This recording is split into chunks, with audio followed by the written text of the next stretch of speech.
തവസ്സുലില് ചിലർക്ക് സംശയമുള്ള തവസ്സുൽ ഏതാ? തവസ്സുൽ ബിദ്ദാത്ത്, ഒരു വ്യക്തിയെ മുൻനിർത്തിക്കൊണ്ട് ചോദിക്കുക, അതും അദ്ദേഹത്തിന്റെ കാലശേഷം. ജീവിതകാലത്ത് അവരെ മുൻനിർത്തി ചോദിക്കാൻ പറ്റുമെന്നൊക്കെ പറയുമ്പോൾ വഫാത്തിന് ശേഷം അദ്ദേഹത്തെ മുൻനിർത്തി ചോദിച്ചാൽ എങ്ങനെ അത് ഷിർക്കാവാം? തവസ്സുൽ ഷിർക്കാൻ എഴുതിയവർ ഇവരുടെ കൂട്ടത്തിലുണ്ട്. തൗഹീദ് എന്താ ഷിർക്കെന്ന് അറിയുന്ന ഒരാൾ ഒരിക്കലും ഷിർക്കാന്ന് പറയാൻ പാടില്ല. ഒരാളെ മുൻനിർത്തിക്കൊണ്ട് ചോദിക്കുക, നബിതങ്ങളെ മുൻനിർത്തിക്കൊണ്ട് ചോദിക്കുന്നു, ഇന്ന വ്യക്തിയെ മുൻനിർത്തിക്കൊണ്ട് ചോദിക്കുന്നു. അപ്പം അതിൽ അവരോട് നമുക്കുള്ള സ്നേഹം മുൻനിർത്തി എന്ന അർത്ഥത്തിലാണ് ചോദിച്ചെങ്കിൽ അതും ജായിസാണെന്ന് ഇബ്നു തൈമിയ്യ പറയുന്നത്.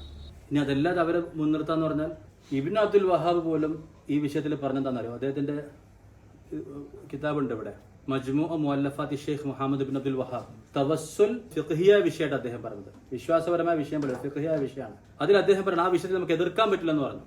അവരുടെ നിലപാട് ഇത് പാടില്ലെന്നാണെങ്കിലും അനുവദനീയമാണെന്ന് പറഞ്ഞവരുണ്ടെന്നും അവരെ മാനിക്കണമെന്നും ലാ ഇൻകാറ ഫീ മസായിലിൽ ഇജ്തിഹാദ് എന്നതിന്റെ കീഴിൽ ഇതിനെ എതിർക്കാൻ പാടില്ലെന്ന് ആര് പറയുന്നു? ഷെയ്ഖ് മുഹമ്മദ് അബ്ദുൽ വഹാബ് പറയാം. ഇതിന്റെ ഹദീസിന്റെ ബേസ് തിർമിദിയിലുള്ളത്. അതിനൊരു വിവരണം തബറാനിൽ വേറെ വന്നിട്ടുണ്ട്. കാഴ്ചക്ക് പരിമിതിയുള്ള ഒരു സഹാബി വന്നുകൊണ്ട് നബി സല്ലല്ലാഹു അലൈഹി വസല്ലമയോട് ദുആ ചെയ്യാൻ പറയുമ്പോൾ വുളു ചെയ്യാനും നമസ്കരിക്കാനും ശേഷം ഒരു ദുആ പറയാൻ പറയുന്നുണ്ട്. അല്ലാഹുമ്മ ഇന്നി അതവജ്ജഹു ഇലൈക ബിനബിയ്യിക നബിയ്യിർ റഹ്മ. അല്ലാഹു, ഞാൻ നിന്നിലേക്ക് നബിയെ മുൻനിർത്തിക്കൊണ്ട് തിരിയുന്നു. നബിയെ മുൻനിർത്തിക്കൊണ്ട് തിരിയുന്നുള്ള വാക്ക് തന്നെ ഇവർക്ക് ദഹിക്കാത്തതാണ്. ഇവർ സാധാരണ ഈ ഹദീസ് പറയാറില്ല, പ്രചരിപ്പിക്കാറില്ല. അത് ജീവിതകാലത്ത് മാത്രമേ പറയാവൂ. കാരണം നബി സല്ലല്ലാഹു അലൈഹി വസല്ലം അദ്ദേഹത്തിന് വേണ്ടി ദുആ ചെയ്യുന്നു. ആ ദുആ സ്വീകരിക്കട്ടെ, അള്ളാഹു നീ സ്വീകരിക്കണേ എന്നതിൽ പറയുകയും അങ്ങനെ നബിതങ്ങളുടെ ദുആയ്ക്കുകയും അത് സ്വീകരിക്കുന്ന നിർദ്ദേശം ശുപാർശ ചെയ്യുകയും അങ്ങനെയൊക്കെയാണ് അതിന്റെ വിവരണം എന്നാണ്. സംഗതി പണി പാളിയപ്പോന്നറിയോ? ഇത് ഉദ്ധരിക്കുന്ന ഉസ്മാൻ ബിൻ ഹുനൈഫ് റളിയല്ലാഹു അൻഹു തങ്ങളുടെ കാലശേഷം ഇത് വേറെ വ്യക്തിക്ക് പഠിപ്പിച്ചു കൊടുക്കാൻ. അതാണ് ഇമാം തബറാനി ഉദ്ധരിച്ച ഹദീസ്. Thahir bin Isa, അസ്ബഗ് bin Faraj, Abdullah bin Wahab, Shabeeb bin Saeed അൽ മക്കി തുടങ്ങി വരുന്ന സനദ്. ഒരു വ്യക്തി ഉസ്മാൻ അള്ളാഹിന്റെ അടുത്ത് വന്നു. അദ്ദേഹത്തിന്റെ ആവശ്യങ്ങൾ നിർവഹിക്കപ്പെടാതെ പോയി എന്തോ കാരണത്താൽ. ഇദ്ദേഹം ഈ ദുആ പറഞ്ഞു കൊടുക്കാൻ, അല്ലാഹുമ്മ ഇന്നി അസ്അലുക വതവജ്ജഹു ഇലൈക ബിനബിയ്യിക മുഹമ്മദിൻ സല്ലല്ലാഹു അലൈഹി വസല്ലം എന്ന ഹദീസ്. അപ്പോൾ ഇദ്ദേഹം ഈ ദുആ പറയുകയും അള്ളാഹുവിന്റെ തീരുമാനപ്രകാരം എന്താണെങ്കിലും അദ്ദേഹത്തിന്റെ ആവശ്യം നിർവഹിക്കപ്പെടുകയൊക്കെ ചെയ്തു. അപ്പോൾ അത് യാദൃശികമായി നിർവഹിക്കപ്പെട്ടതാണോ അത് ഈ ദുആന്റെ പേരിൽ നിർവഹിക്കപ്പെട്ടതാണോ എന്നുള്ളത് നമുക്കിവിടെ വിഷയമല്ല. ഈ ദുആ ഇദ്ദേഹം പഠിപ്പിച്ചു കൊടുക്കുന്നതാണ് നമ്മുടെ വിഷയം. ഒരു അത്ഭുതം, ഇമാം തബറാനി മുഅ്ജമുൽ കബീറിലും മുഅ്ജമുൽ സഗീറിലും ഉദ്ധരിച്ചിട്ടുണ്ട്. സാധാരണ എല്ലാ സ്ഥലങ്ങളും ഇമാം തബറാനി ഹദീസ് സഹീഹാണോ ദഈഫാണോ എന്ന് പറയാറില്ല. ഇവിടെ വിശദമായിട്ട് പറഞ്ഞു. റാവിമാരുടെ നിരൂപണവും സനദിന്റെ നിരൂപണമൊക്കെ നടത്തിയതിനു ശേഷം പറഞ്ഞു വൽ ഹദീസു സഹീഹുൻ, ഈ ഹദീസ് സഹീഹാണ്. ഇമാം തബറാനി സഹീഹാക്കിയെന്ന് മാത്രമല്ല, ഇതിലുള്ള വ്യക്തികൾ, ഇതില് അസ്ബഗ് ബിൻ ഫറജ്, ഇദ്ദേഹം ഈജിപ്തിലെ ഇമാമാണ്.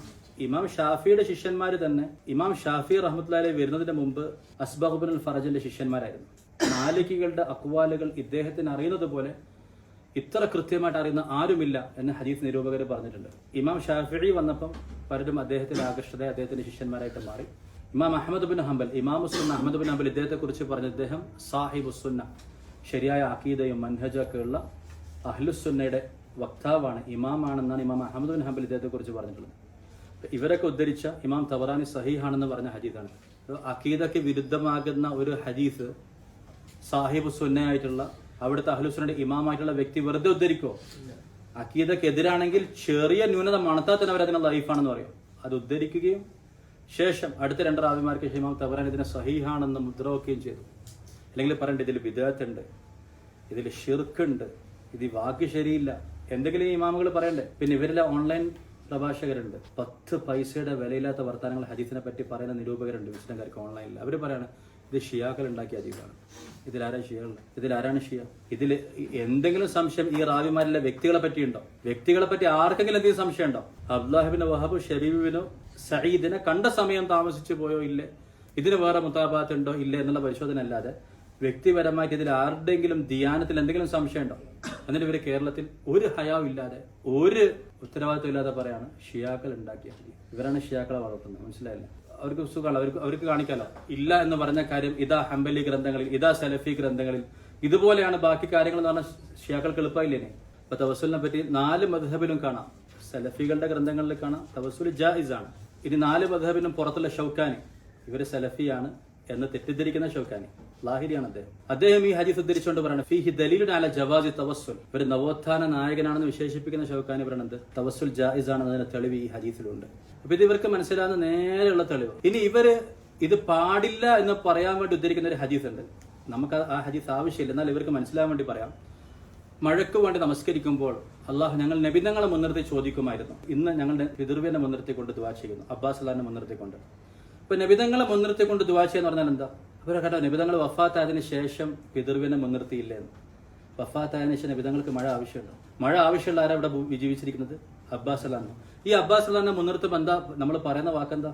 നതവസ്സലു ബിഅമ്മി നബീക, നബിതങ്ങളുടെ പിതൃവിനെ മുൻനിർത്തിക്കൊണ്ട് ചോദിക്കും ഞങ്ങൾക്ക് മഴ തരണേ. അബ്ബാസ് അള്ളാഹിന്റെ മഹത്തായിട്ട് നമ്മളിപ്പോ എന്താ പറയുന്നത്? നബിതങ്ങളുടെ മൂത്താപ്പ എന്നല്ല അദ്ദേഹത്തിന്റെ സ്ഥാനം. മൂത്താപ്പ എന്ന് പറഞ്ഞവർ ചിന്തിച്ചാൽ മതി. അബ്ബാസ് എന്നല്ലല്ലോ പറയുന്നത്. അബ്ബാസ് ഖാന്റെ ടൈറ്റിൽ എന്താണ് അവിടെ? നബിതങ്ങളുടെ മൂത്താപ്പ എന്നുള്ളതാണ്. നബിതങ്ങളുടെ ഹയാത്ത് കാലത്ത് നബിയെ മുൻനിർത്തി ചോദിക്കുന്നത് ഞങ്ങൾക്ക് മഴ തരണേ. കാരണം മഴയില്ലാതെ പ്രയാസപ്പെടുന്നതിൽ ആരുണ്ട്? നബിതങ്ങളുണ്ട്. ഇപ്പൊ മഴയില്ലാതെ പ്രയാസപ്പെടുന്നതിൽ ആരുണ്ട്? അബ്ബാസ് ഖാൻ ആരാ? നബിതങ്ങളുടെ മൂത്താപ്പ ഉണ്ട്. അപ്പൊ ആരാ നമ്മളുടെ മഹത്വം കൊടുത്തത്? ആർക്കാ? അബ്ബാസ് എന്ന വ്യക്തിക്കാണോ റളിയല്ലാഹു അൻഹു? അത് നബിതങ്ങളുടെ മൂത്താപ്പ എന്ന സ്ഥാനത്തിനാണ്. അപ്പം ആവശ്യമില്ലാതെ മരണശേഷം തവസ്സുൽ പാടില്ല എന്ന് പറയാൻ വേണ്ടി ഇവർ ഉദ്ധരിക്കുന്ന ഹദീസ് പോലും കോമൺ സെൻസ് ഇവർക്ക് വരുന്ന ദിവസത്തിൽ ആ ഹദീസ് ഇവർക്ക് എതിരാണെന്നുള്ളത് മനസ്സിലാകും. പോട്ടെ, നമുക്ക് ഡയറക്റ്റ് തെളിവുണ്ട് ഇവിടെ. ഉസ്മാൻ ബിൻ ഹുനൈഫ് റളിയല്ലാഹു അൻഹു ഈ ഹദീസ് ഉദ്ധരിച്ച് ഈ വിവരം പറഞ്ഞു കൊടുത്തു. ഇമാം തബറാനി ഇതിനെ സഹീഹാക്കി. ഈ ഹദീസ് തവസ്സുലിന് തെളിവാണെന്ന് ആര് പറഞ്ഞു? ഇവരുടെ നവോത്ഥാന നായകനായ ലാഹിരിയായ ഷൗക്കാനി. ഇവർ സലഫിയാണെന്ന് തെറ്റിദ്ധരിക്കുന്ന ഷൗക്കാനി. 4 മദ്ഹബിലും തവസ്സുൽ ജായിസാണ് എന്ന് മാത്രമല്ല, ഏറ്റവും കൂടുതൽ തവസ്സുൽ ഉണ്ടാവാറുള്ളത് ഹംബലി മദ്ഹബിന്റെ കിതാബുകളാണ്, സലഫികളുടെ കിതാബുകളാണ്. യജൂദു തവസ്സുൽ ബിസ്സാലിഹീൻ, യജൂസു തവസ്സുൽ ബിന്നബി സല്ലല്ലാഹു അലൈഹി വസല്ലം എന്നൊക്കെ പറയുന്നതിനുണ്ട്.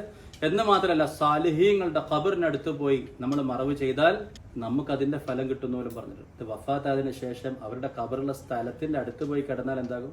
അതിന്റെ റഹ്മത്തും ബറക്കത്തൊക്കെ ഇപ്പുറത്ത് കിട്ടുന്ന ആളുകൾക്കും പോലും കിട്ടും. മുജാവറത്തു സാലിഹീൻ ബഅദ വഫാത്തിഹിം. ഇമാം അഹ്മദ് ബിൻ ഹംബൽ റഹ്മത്തുള്ളാഹിയുടെ ഖബറിന്റെ പരിസരം അദാബ് ഫ്രീ സോണാന്ന് ഇവർ എഴുതിയിട്ടുണ്ട്. ഫി ഫളാഇൽ മഖ്ബറത്തി അഹ്മദ് കിതാബ് എഴുതിയിട്ടുണ്ട്. പക്ഷെ തവസ്സുൽ ചെയ്യാൻ പാടില്ല. എങ്ങനെയുണ്ട്? അതിനേക്കാൾ വലുതാണ് ഇവർ ചെയ്തത്. അതിനേക്കാൾ എത്രയോ വലുതാണ് ഇവർ പറഞ്ഞതൊക്കെ. അവരുടെ പേര് ദുആയിൽ പറയാൻ പാടില്ല. അവരെടുത്ത് വേണേ പോയി ഖബർ എടുക്കാം. മനസ്സിലായോ?